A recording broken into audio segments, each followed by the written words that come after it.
Hi, welcome to this part of my review featuring Rust and Ruin. This is a tabletop RPG that uses the Dungeons & Dragons 5th edition core system, but modifies it significantly, to the point that it turns everything into a very ruthless and unforgiving system and theme. Now let's talk about the quality of the PDF. The quality is excellent. Everything is well organized, written, and explained. The document is fully bookmarked and hyperlinked. However, the bookmarks, some of them, are a bit odd. For example, bookmark 10 takes you to what do you need to play section. And the what do you need to play section takes you to that section as well. And this happens in the same way with the bookmark 11 and creating your wastrel bookmark. The illustrations are awesome, perfect. It feels a lot in the style of Berserk, you know, that masterpiece of an anime and manga. The world is unforgiving. Everything out there is trying to kill you or take advantage of you, and your weapons, your armor, everything decays eventually.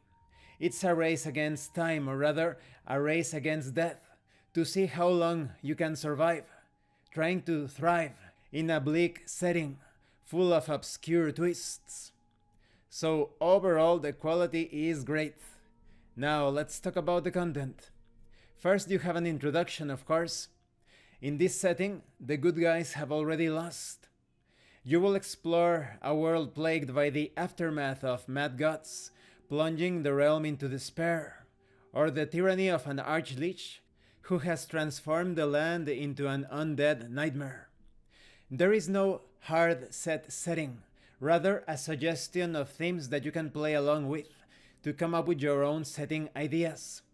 Then you have an introduction to tabletop RPGs that actually sells this game short.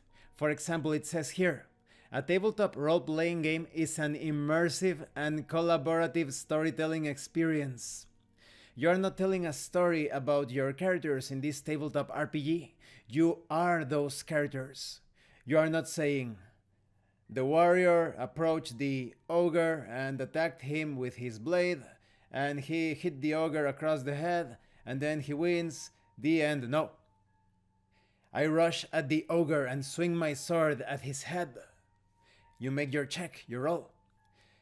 The ogre dodges to the side and immediately counterattacks. Dungeon Master makes the roll. It's a hit. You are struck by the ogre's huge club, and your armor shatters. You see, that's immersion. You are not telling a story about your characters, you are your characters. And this tabletop RPG can provide that experience, that immersion.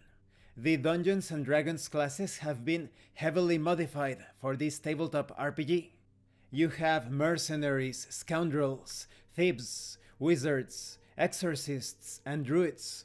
And they all have some very unique and interesting, well, perhaps not unique, but theme-specific subclasses.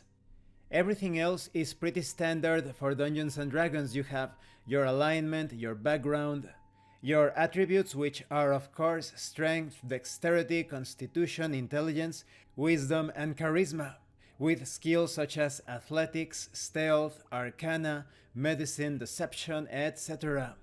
The character creation process is quite simple.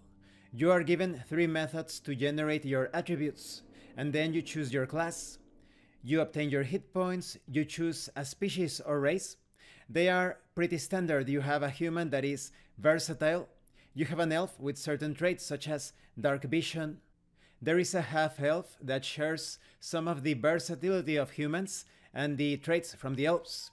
You also have half-orcs with dark vision as well, and relentless endurance. When you are reduced to 0 hit points, but not killed outright, you can drop to 1 hit point instead.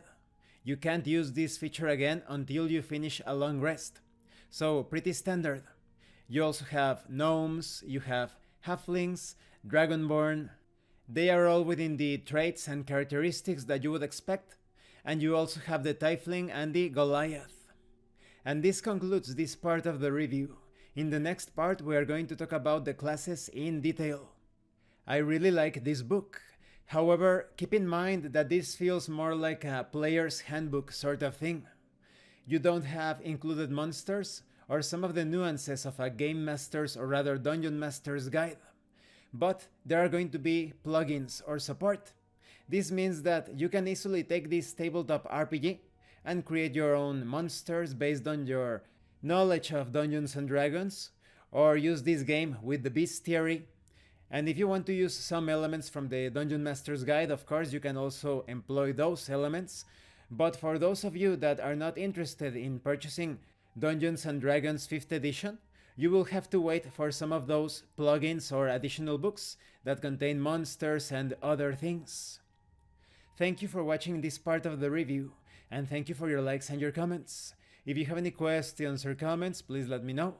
And thank you so much to those of you that are going the extra mile to support the channel. If anyone else wishes to further support the channel, the information on how to do that will be in the description below. This has been Abraham El Jaguar, a professional game master. If you want me to run a game for you, please check out the pinned comment below. And remember, it is better to roleplay and fail in character than not to roleplay and fail as a player.